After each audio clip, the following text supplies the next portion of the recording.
우리는 하나님 앞에 나와 예배드릴 때, 찬양할 때, 은혜 받을 때, 또 기도 응답 받을 때, 그때는 우리가 누구나 믿음 있는 것처럼 보여요. 그렇죠? 교회에 나오는 것이 믿음이 있어서 나오는 것처럼요. 그러나 성경은 우리에게 분명하게 말씀합니다. 진짜 믿음은 그 고난 속에서 드러난다라고 말씀해요. 여러분, 우리는 억울할 때, 오해받을 때, 또 고난당하고 힘들 때, 기도를 했지만 기도 응답이 없을 때, 그때 여러분, 내가 진짜 하나님을 믿는 사람인지 아닌지, 상황을 믿고 있었던 사람인지를 알게 되는 것이에요.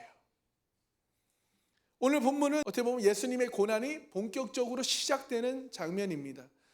체포되신 예수님께서 공회 앞에 서 계셔요. 그런데 그 자리는 공정한 재판의 자리가 아닙니다. 이미 결론이 정해진 자리예요. 예수님을 죽이기 위한 자리였습니다. 그래서 거짓 증언들이 나오는 거예요. 억지로 말을 맞춥니다. 근데 말이 서로 맞지가 않아요. 그런데도 계속해서 예수님을 몰아붙여요. 그리고 어떻게 합니까? 침을 뱉고 얼굴을 때리고 막 조롱을 해요. 여러분, 이것은 폭력이고 모욕이고 조롱입니다. 그런데 우리는 이 장면을 읽을 때 어떤 마음으로 읽습니까? 여러분, 한번 생각해 보십시오. 만약 내가 그 자리에 예수님과 같은 상황에 있었다면 여러분은 어떻게 반응하시겠습니까? 억울하면 우리는 변명하려 할 겁니다. 맞으면 분노가 올라오지요. 모욕을 당하면 되돌려주고 싶습니다. 근데 예수님은 어떻게 반응하십니까? 침묵하십니다. 흔들리지 않고 끝까지 침묵하고 서 계셔요. 여러분, 그 이유가 무엇입니까? 그 이유는 예수님의 믿음은 그 상황이 아니라 하나님께 뿌리 내려 있었기 때문입니다. 여러분, 우리의 신앙도 반드시 이 순간을 통과하게 되어요. 우리가 인정받지 못할 때, 억울할 때, 이해되지 않는 상황이 올 때, 또 우리에게 고난과 어려움이 찾아올 때, 그때 여러분, 우리의 진짜 믿음이 드러나요. 그래서 오늘 말씀을 통해 나는 어떤 믿음을 가지고 있는가? 나는 그 고난 속에서, 광야 속에서 흔들리지 않는 믿음의 사람인가? 이것을 점검하는 시간이 되기를 주님의 이름으로 축원합니다. 자, 첫 번째, 조롱 속에서도 드러나는 진짜 믿음. 우리 첫 번째 대지 읽겠습니다. 진짜 믿음은 억울함과 모욕 속에서도 흔들리지 않습니다. 아멘. 자, 55절, 56절 그리고 61절을 보면요, 대제사장들과 온 공회가 예수를 죽이려고 그를 칠 증거를 찾지 못했다라고 기록되어 있죠. 그리고 예수를 쳐서 거짓 증언하는 자가 많으나 그 증언이 서로 일치하지 못하리라. 근데 예수님의 반응은 어떻습니까? 침묵하고 아무 대답도 아니하셨다라는 거예요. 이 장면은 단순한 재판 장면이 아니죠. 종교 권력이 진리를 억압하는 장면입니다. 종교 권력이 진짜 진리이신 예수님을 억압하는 장면. 그래서 55절에 보니까요, 증거를 찾으려고 합니다. 그런데 찾지 못해요. 왜요? 죄가 없으시기 때문이죠. 그런데 공회는 어떻습니까? 이미 결론을 정해놨어요. 어떤 결론입니까? 예수는 죽어야 한다. 우리에게 해다. 없애야 한다라는 결론이에요. 그래서 공정하게 판단하려는 것이 아니라 죽이기 위한 증거를 찾고 있는 거예요.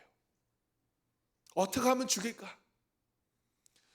즉, 결론을 정해놓고 이유를 끼워 맞추는 거죠. 말꼬리를 잡는 것과 같은 것이라고 볼 수 있습니다. 여러분, 근데 이 모습이 혹시 우리의 모습 같지는 않습니까? 우리 또한 여러분, 우리 마음의 결론을 내려놓고 그 결론을 정당화할 이유를 여러분 찾고 계신 분 안 계신가요? 하나님께 기도를 하면서도 하나님의 뜻이 내 삶 가운데 이루어지길 원합니다 라고 기도하지 않고 이미 내가 원하는 것을 답을 정해놓고 주님 나 이거 원합니다. 이렇게 해주세요. 이때 지금 급합니다 라고 기도하고 있지는 않나요? 여러분 결론을 정해놓고 이유를 끼워 맞추려 하다 보니까 지금 이들은 어떨까요? 그 증거가 56절에 서로 맞지 아니하였다라는 거예요. 얼마나 여러분 정말 오합지졸입니까? 거짓 증인들이 나와 말을 만들어내는 거예요. 그런데 그 거짓말이 일치되지도 않아요. 완전히 조작된 재판이죠. 만약에 주변의 사람들이 함께 그 재판에 참여했다면 웃음꼴이 되는 거죠. 진실은 중요하지 않는 결과만 중요한 재판인 것이죠. 이것이 예수님이 당하신 재판이고 고난입니다. 여러분 그들이 어떤 거짓말을 합니까? 58절에 보니까요. 함께 읽어볼까요? 시작. 우리가 그의 말을 들으니 손으로 지은 이 성전을 내가 헐고 손으로 짓되 아니한 다른 성전을 사흘 동안에 지으리라 하더라 하되.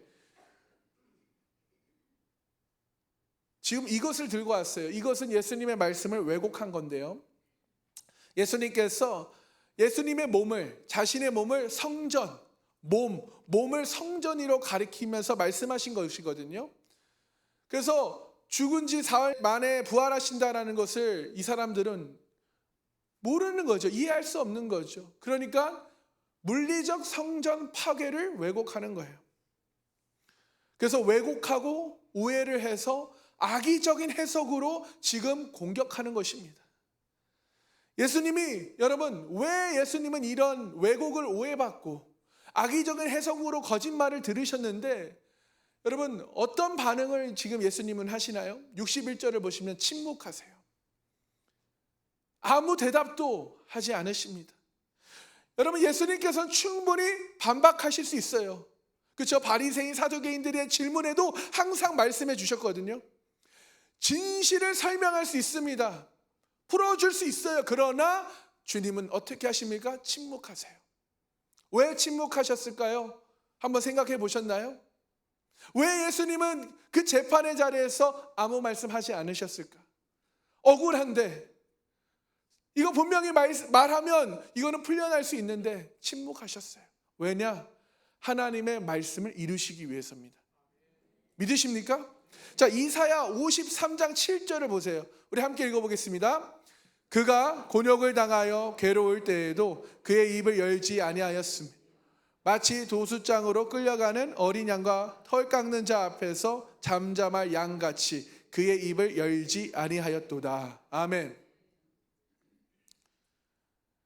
그가 곤욕을 당하여 괴로울 때에도 그의 입을 열지 아니하였고 도수장으로 끌려가는 어린 양, 털 깎는 자 앞에서도 잠잠한 양같이 그의 입을 열지 아니하였다. 할렐루야.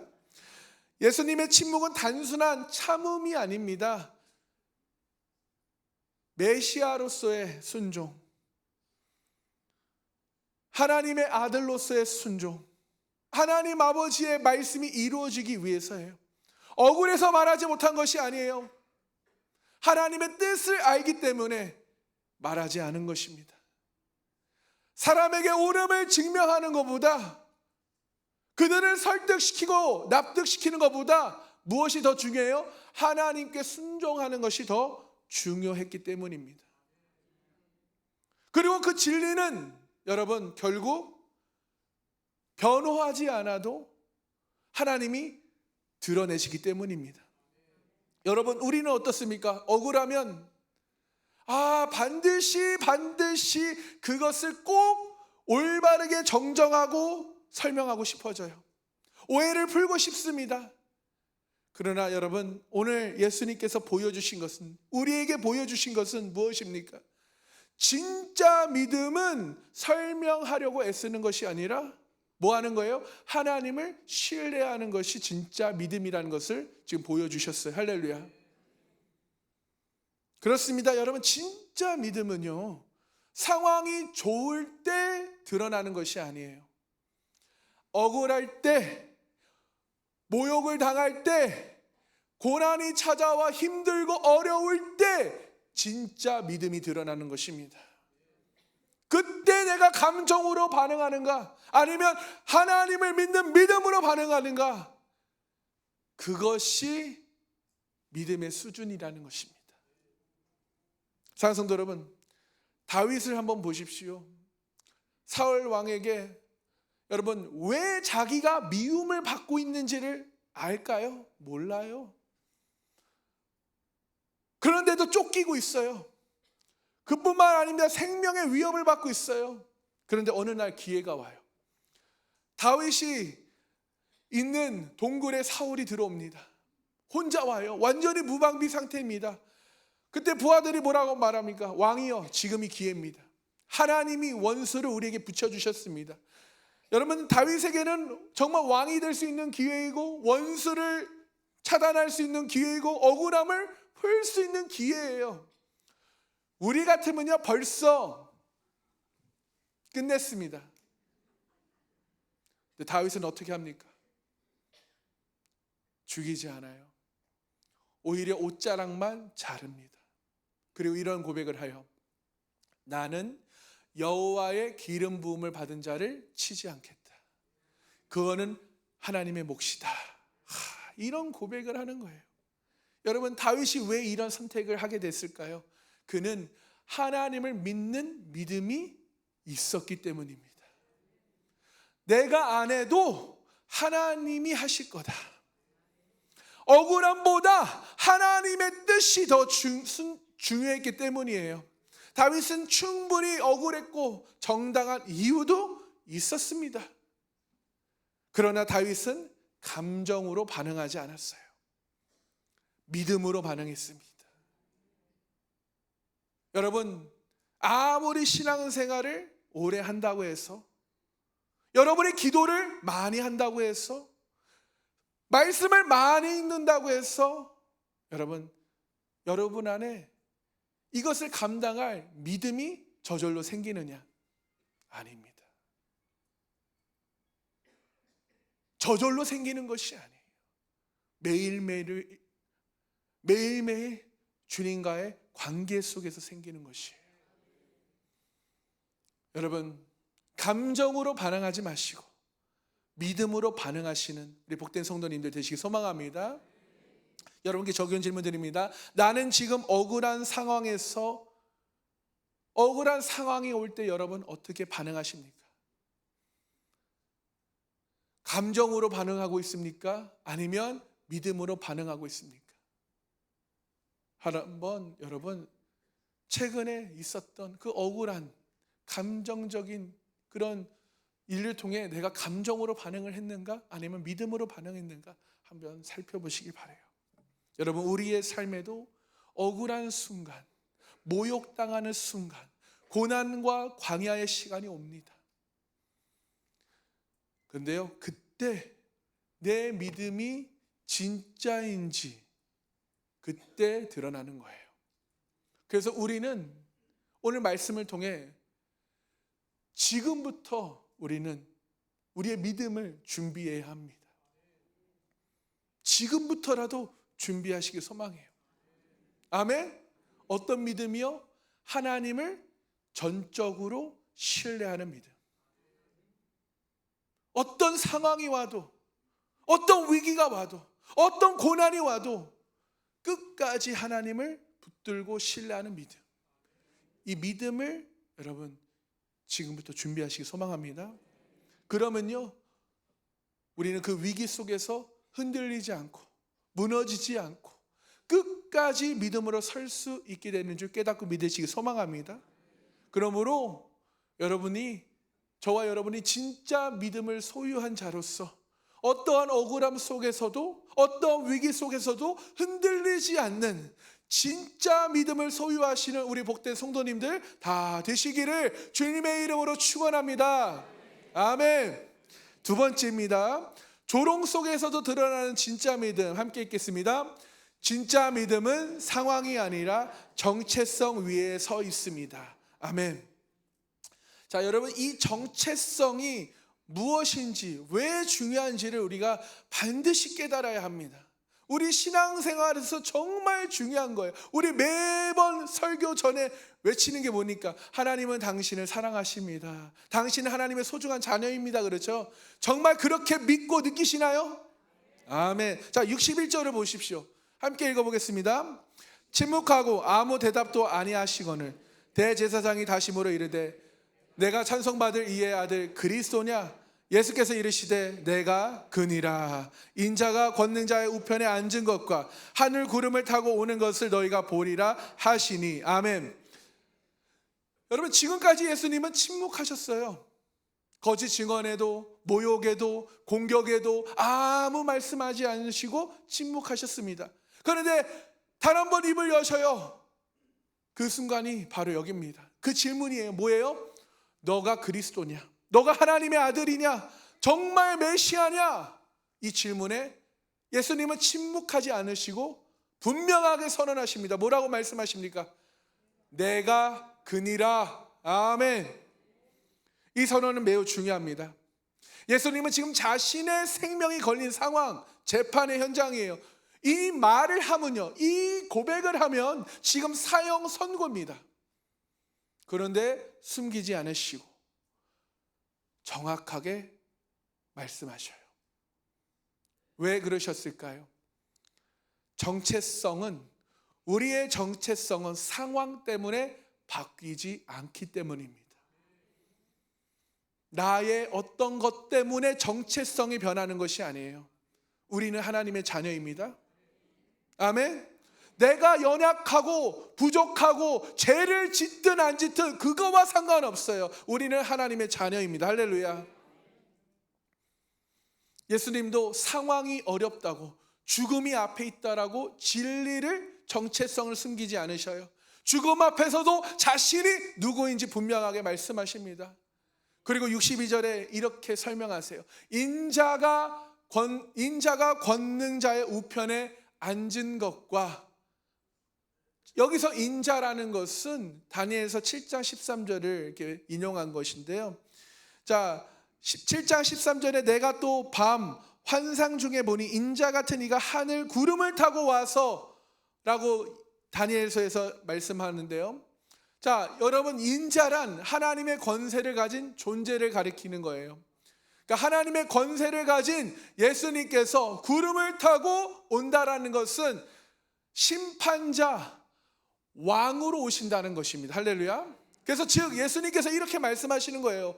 나는 지금 너희들에게 심판받는 사람이 아니라 결국 너희를 심판할 왕이다. 할렐루야. 이렇게 선언하신 것이에요. 여러분, 이것이 너무나 중요합니다. 여러분은 예수님을 어떤 분으로 믿으며 살고 계십니까? 많은 사람들이요, 예수님을 그냥 사랑의 하나님으로만 생각하는 사람들이 많아요. 그러면서 자기들이 하고 싶은 대로 삽니다. 그리고 죄를 지으면 예수님께 가서 회개하면 용서해 주시니까 오케이. 여러분 한번 생각해 보세요. 제가 어제도 말씀드렸지만 우리는 주님과 인격적인 만남이 이루어져야 되고 인격적인 관계가 형성이 되어야 돼요. 할렐루야. 인격적인 관계란 무엇입니까? 인간 대 인간, 사람과 사람, 남편과 아내의 관계, 부모와 자녀의 관계처럼 인간과 인간의 관계가 형성이 되어야 하는 거예요. 그런데 우리가 하나님 아버지, 인격적인 만남을 가진 주님과 인격적인 관계를 가졌다면 그 관계가 여러분 사람과의 관계처럼 대한다면 어떨까요? 내가 예수님한테 대하는 그 관계처럼 내 주변 사람들에게 그런 인격 관계가 진행된다면 그 사람이 내 곁에 머물까요? 한번 생각해 보세요. 정말 인격적으로 주님을 만났다면 인격적으로 주님을 대하고 계십니까? 그걸 떠나서 전능하신 하나님이신데 어떻게 대하고 계십니까? 우리가 주님께 대하는 그 인격적인 관계를, 인간하고도 관계를 그렇게 가지면요, 인간 관계가 다 쪼개질 거예요. 끊어질 거예요. 여러분, 그것이 주님과의 관계가 되어야 해요. 어떤 관계요? 인격적인 관계, 존중하는 관계, 그 하나님을 의식하는 관계가 되어야 하는 거예요. 그런데 많은 기독교인들이요, 기독교인이라고 하는 사람들이요, 주님을 사랑하고 믿는다고 하는 사람들이요, 그 인격적인 관계를요 생각하지 않아요. 주님을 의식하지 않습니다. 언제나 나를 용서해 주실 하나님 아버지, 맞아요. 그거 틀리다고 말하는 게 아닙니다. 그거는 초신자예요. 믿음의 사람은요, 인격적으로 주님을 대해야 해요. 인격적으로 주님과 관계를 가져야 돼요. 언제까지 초신자용으로 살아가실 겁니까? 여러분, 우리는 성장해야 돼요. 여러분, 어린아이와 어른의 차이가 무엇입니까? 철이 들어 깨닫는 거죠. 부모가 되면서 부모의 마음을 더 이해하는 거죠. 그렇듯이 주님과의 관계도 마찬가지입니다. 여러분, 진짜 믿음은, 우리의 믿음은 상황 위에 서는 것이 아니에요. 우리의 믿음은 정체성 위에 서는 것입니다. 나는 하나님의 자녀고 하나님은 나의 아버지시오. 이 정체성 위에 내 믿음, 인격적인 관계가 성립되어야 하는 거예요. 상황은 여러분 수시로 바뀝니다. 우리의 환경은 흔들려요. 그래서 내가 누구인가, 나는 누구의 사람인가, 이것이 분명하지 않으면 흔들려요. 그러나 분명하면 흔들리지 않습니다. 아멘. 여러분, 그렇습니다. 우리가 흔들리는 이유는 상황 때문이라고 하지만 정확히 말하면 우리의 정체성이 흔들리기 때문이에요. 확실하지 않기 때문입니다. 사람들의 말에 그래서 흔들리고, 환경에 흔들리고, 결과에 따라 흔들려요. 그 이유는 내가 누구인지를 분명하지 않기 때문입니다. 근데 내가 분명하면, 내가 주님과의 관계가 분명하고 주님의 자녀라는 정체성이 분명하면요, 사람들 말에 흔들리지 않아요. 환경에 흔들리지 않아요. 결과요, 주님께서 더 좋은 것을 주시리라 라는 믿음으로 가지, 그거에 따라 낙심하고 절망하고 하나님을 떠나지 않습니다. 여러분, 베드로와 사도들이 사도행전을 보면요, 복음을 전하다가 잡힙니다. 어떻게 복음을 전하게 됩니까? 부활하신 예수님을 만났기 때문이에요.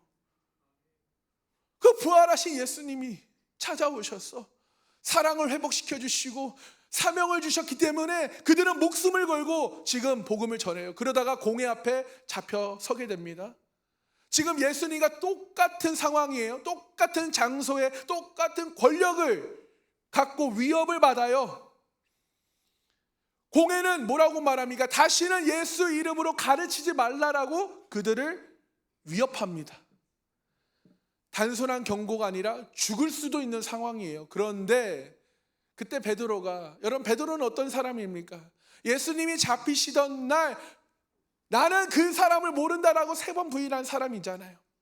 두려워서 사람 눈치 보다가 완전히 무너졌던 사람입니다. 그런데 이번에는 뭐라고 고백하냐면, 내가 너희들의 말보다 하나님께 순종하는 것이 마땅하다라고 말해요. 내가 사람보다 하나님께 순종하는 것이 마땅하다라고 말합니다. 이것은 단순한 용기가 아니라 완전히 변화된 믿음의 사람의 고백이죠. 여러분, 무엇이 베드로를 이렇게 바꿨습니까? 그의 경험입니까? 경험인가요? 아니에요. 정체성이 확실해졌기 때문입니다. 내가 누구인가 더 이상 그것에 대해서 혼돈하지 않아요. 나는 그 죽음을, 이 세상의 삶을 두려워하는 것이 아니라 나는 하나님께 속한 사람이다. 더 이상 사람 눈치 보는 사람이 아니라, 두려움 때문에 도망치는 사람이 아니라 나는 복음을 전해야 하는 사람이다 주님께서 내게 사명을 주신 사람이다. 이 정체성이 분명해지니까 여러분, 상황이 어떻게 보면 더 어려워져도 반응이 달라지는 거예요. 결국 어떻게 됩니까? 매를 맞고 고난을 당해요. 그런데 놀라운 것은 그들이 매를 맞고 고난을 당하는데 어떤 상태였나? 그들이 기뻐했다라고 말합니다. 여러분 생각해 보세요. 지금 예수 이름을 전하다가 잡혀서 매를 맞고 고난을 당하는데 기뻐해요. 왜 기뻐할 수 있을까요? 어떻게 기뻐할 수 있나요? 예수 이름을 위해 고난받는 것을 영광으로 여겼기 때문입니다.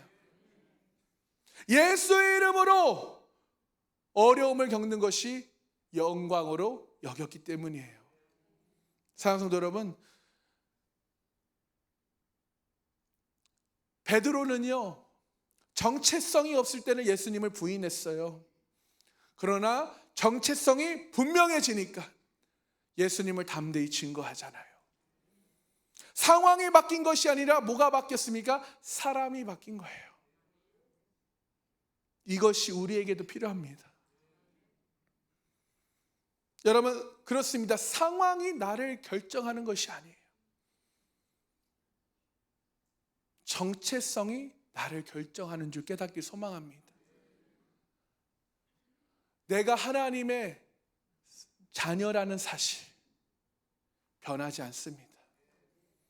나의 상황에 따라, 나의 행동에 따라 이 정체성은 변하지 않아요. 내가 주님의 자녀라는 사실이 여러분 분명해지면요, 우리는 흔들리지 않고 무너지지 않는 줄 깨닫고 믿으시기 소망합니다. 여러분께 적용 질문 드립니다. 나는 지금 사람을 더 의식하며 살고 있습니까? 아니면 하나님을 더 의식하며 살고 있습니까? 여러분, 사람의 시선을 의식하지 마십시오. 하나님이 나를 어떻게 생각하는지, 매일 나와 동행하시는 하나님을 의식하면서 인격적인 관계를 가지시기 소망합니다.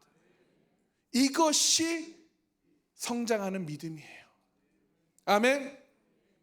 사랑하는 성도 여러분, 우리의 상황은 언제든지 바뀌어요. 그리고 환경에 따라 우리는 흔들립니다. 그러나 우리는, 저와 여러분은 하나님의 자녀임을 믿으시기 소망합니다. 우리의 정체성은 변하지 않아요. 하나님의 자녀라는 정체성을 여러분 확실하게 붙드시기 소망합니다. 그래서 어떤 상황에도 무너지지 않는, 어떤 위기 속에서도 넘어지지 않는 주님의 복된 자녀들 되시기를 주님의 이름으로 축원합니다. 아멘. 마지막 세 번째입니다. 조롱 속에서도 드러나는 진짜 믿음. 우리 세 번째 함께 읽겠습니다. 진짜 믿음은 조롱과 고난 속에서도 결국 드러납니다. 아멘. 자, 우리 64절을 보면요, 함께 읽어볼까요? 그 신성 모독하는 말을 너희가 들었도다. 너희는 어떻게 생각하느냐 하니 그들이 다 예수를 사형에 해당한 자로 정죄하고. 아멘. 자, 예수님이 사형에 해당한 자로 정죄를 받습니다. 그리고 이어지는 행동을 보십시오. 어떻게 합니까? 침을 뱉고요, 얼굴을 가려서 주먹으로 치고요, 조롱해요. 이건 단순한 폭력이 아니라 존재를 부정하는 모욕이에요. 너가 하나님의 아들 맞냐? 조롱하는 거예요. 여러분, 그때 예수님이 어떻게 하십니까? 반응하지 않고 변명하지 않고 맞서지 않으십니다.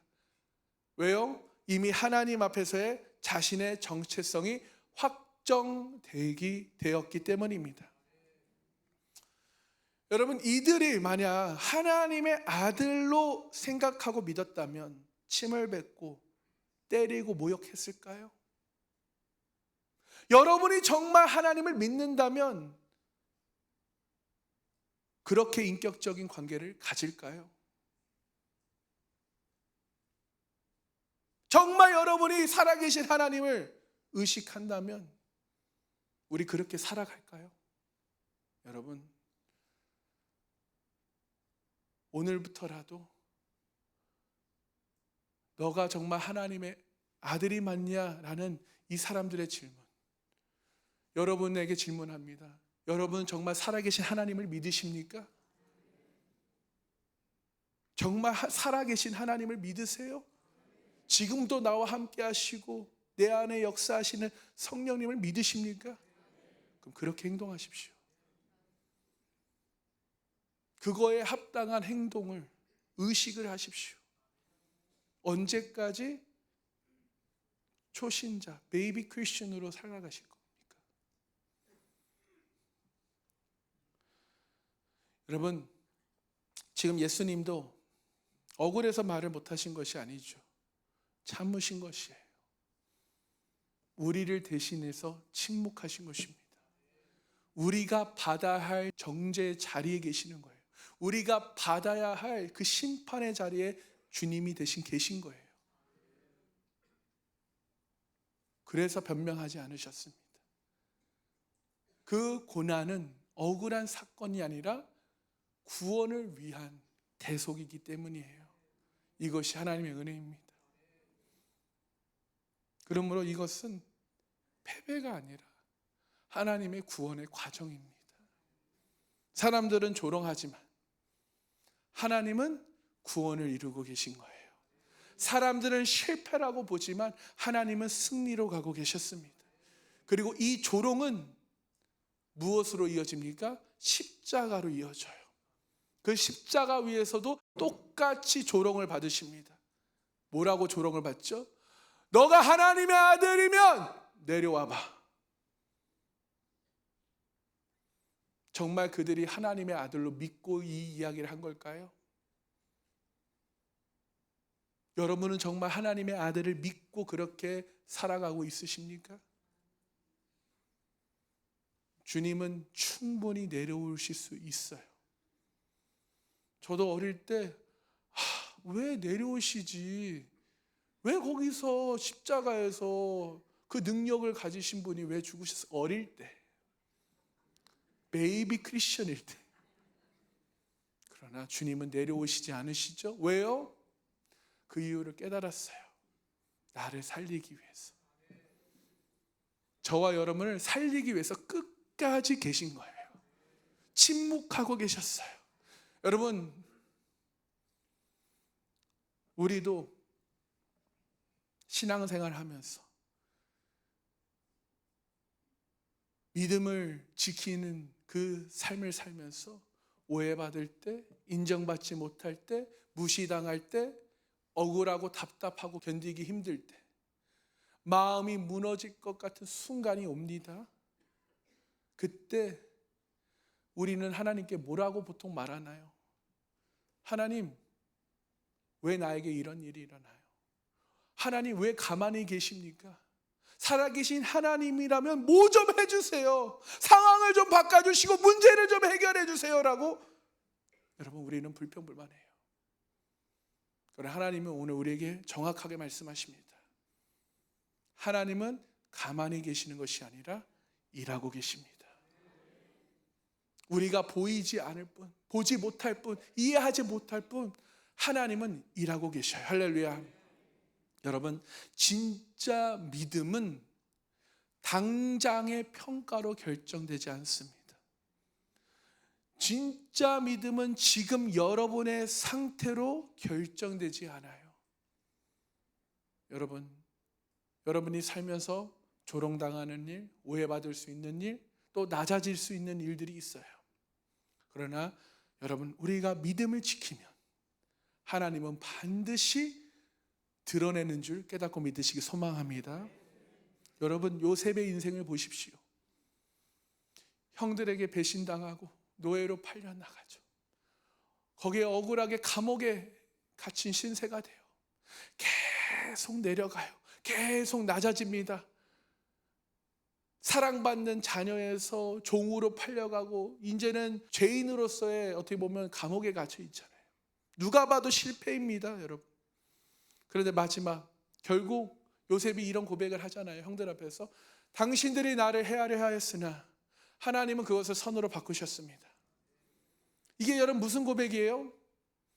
사람들은 악하게 했지만 그러나 하나님은 그것을 선으로 이루셨습니다 라는 고백인 거예요. 즉 여러분, 사람의 평가가 아니라 하나님의 결과가 진짜인 줄 믿으시기 소망합니다. 사람의 평가에 귀 기울이지 마세요. 사람의 시선에 신경 쓰지 마세요. 하나님의 시선에 신경 쓰시고 하나님의 결과가 진짜임을 믿으시기 소망합니다. 여러분, 요셉의 인생은 중간에 보면요, 실패자처럼 보여요. 중간에 실패처럼 보이는 순간, 여러분, 그것은 무엇입니까? 하나님의 과정이에요. 하나님의 과정일 뿐 결론이 아닙니다. 우리의 인생도 마찬가지예요. 우리가 넘어지고, 우리가 흔들리고, 우리가 하나님을 떠나는 그 모든 것이요, 여러분, 그것은 결론이 아닙니다. 하나의 과정일 뿐이에요. 결국 그 과정 속에서 내가 그럼에도 불구하고 하나님을 찾고 의지할 때, 하나님을 부를 때 하나님이 일하고 역사하시는 거예요. 하나님의 시간과 하나님의 때에 결국 하나님의 계획이 드러난다는 것입니다. 여러분, 예수님도 마찬가지예요. 지금은 조롱받으십니다. 억울해요. 그러나 조롱받지만 어떻게 됩니까? 결국 왕 중의 왕으로 드러나십니다. 왕 중의 왕. 사람의 평가가 우리의 인생을 결정하는 것이 아니에요. 하나님의 계획은 결국 드러납니다. 여기서 중요한 건 뭐예요? 내가 하나님을 놓지 않는 거예요. 하나님은 우리를 붙들고 계시지만 우리가 그 손을 놓거든요. 그러므로 지금 우리는 비록 연약하고 부족하고 낮아질 수 있어요. 이해되지 않을 수 있습니다. 그러나 여러분 꼭 깨닫길 바라요. 하나님에게는 실패가 없으십니다. 하나님은 반드시 이루십니다. 믿으십니까? 여러분께 적용 질문 드립니다. 나는 지금 사람의 평가로 흔들리고 있습니까? 아니면 하나님의 계획을 믿고 끝까지 가고 계십니까? 사랑하는 성도 여러분, 사람은 틀려요. 상황은 흔들리고 환경에 무너집니다. 그러나 하나님은 틀리지 않으십니다. 실수가 없으십니다. 하나님은 실패하지 않으세요. 하나님을 붙들면 결국 승리하게 되는지 믿으시기 소망합니다. 왜요? 하나님의 뜻은 결국 이루어지기 때문입니다. 그래서 여러분, 십자가를 붙든 사람은 결국 하나님이 드러내시는 줄 깨닫고 믿으시기 소망합니다. 여러분, 우리 끝까지 십자가를 붙들어서 우리의 삶에 하나님이 일하고 계셨구나, 드러내시고 역사하신다는 것을 경험하고 고백하고 간증하는 우리 복된 하나님의 자녀들 다 되시기를 주님의 이름으로 축원합니다. 아멘. 아멘. 우리 말씀을 이제 마무리하겠는데요. 여러분, 오늘 말씀을 통해 우리는 세 가지를 함께 보았습니다. 첫 번째, 억울함 속에서 흔들리지 않는 믿음. 두 번째, 상황이 아니라 그 정체성 위에 서는 믿음. 세 번째, 그 조롱 속에서도 결국 드러나는 하나님의 승리. 이 세 가지를 한 문장으로 정리하면 진짜 믿음은 뭐예요? 하나님을 끝까지 붙드는 것이라는 거예요. 아멘. 예수님도 억울하게 고발당하셨어요. 거짓 증언을 들으셨고요. 침을 맞고 주먹으로 맞고 조롱당하셨어요. 그런데도 흔들리지 않으셨습니다. 끝까지 서 계셨어요. 그 이유는 하나님을 끝까지 붙드셨기 때문이죠. 우리의 인생을 살다 보면요, 우리에게도 억울한 순간이 와요. 이해되지 않는, 사람들에게도 상처를 받잖아요. 그때 우리는 많이 흔들려요. 감정으로 대합니다. 왜 이런 일이 나에게? 어떻게 너가 나한테 그럴 수 있어? 왜 하나님은 가만히 계시는가? 그러나 오늘 말씀하십니다. 분명하게 말씀하세요. 하나님은 침묵하고 계신 것이 아니라 일하고 계신다는 거예요.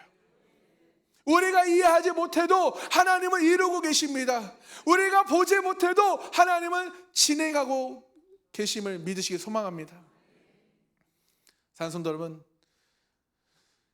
이 장면은, 그 조롱은, 그 고난은 십자가로 이어져요. 결국 십자가에서 달리시죠. 그 십자가 위에서 마지막까지도 조롱을 받으십니다. 예수님은 우리를 살리기 위해서 내려오지 않으셨어요. 저와 여러분을 살리기 위해서요. 내려올 수 없어서, 능력이 없어서가 아니에요. 내려올 수 있지만 내려오지 않으셨어요. 나를 살리기 위해서예요. 나의 죄를 대신 지시기 위해서, 나의 실패를 대신 감당하기 위해서, 나를 다시 살리기 위해서 끝까지 침묵하셨어요. 여러분, 그렇습니다. 예수님도 끝까지 가셨어요. 그러면 저와 여러분도 하나님의 은혜를 입고 하나님의 사랑을 깨달은 저와 여러분도 끝까지 가야 되지 않겠습니까? 흔들리지 않고, 포기하지 않고, 하나님을 놓지 않고, 불평불만 원망하지 않고 끝까지 주님을 붙드시는 우리 복된 성도님들 되시길 소망합니다. 여러분, 억울할 때 하나님을 붙드십시오. 이해되지 않아도 하나님을 붙드세요. 조롱당해도 하나님을 붙드시길 소망합니다. 그러면 반드시 하나님이 드러내셔요. 하나님이 반드시 이루십니다. 반드시 회복하게 하시며, 반드시 승리하게 하시며, 반드시 우리를 통해 하나님께 영광 돌리게 하실 줄 믿으시기 축복합니다. 그러므로 십자가는 실패가 아니에요. 우리의 고난과 위기는 저주가 아닙니다. 하나님이 이루시는 가장 큰 역사와 승리임을 깨닫고 믿으시는 복된 성도님들 다 되시기를 주님의 이름으로 축원합니다. 축원합니다. 우리 함께 기도하겠습니다.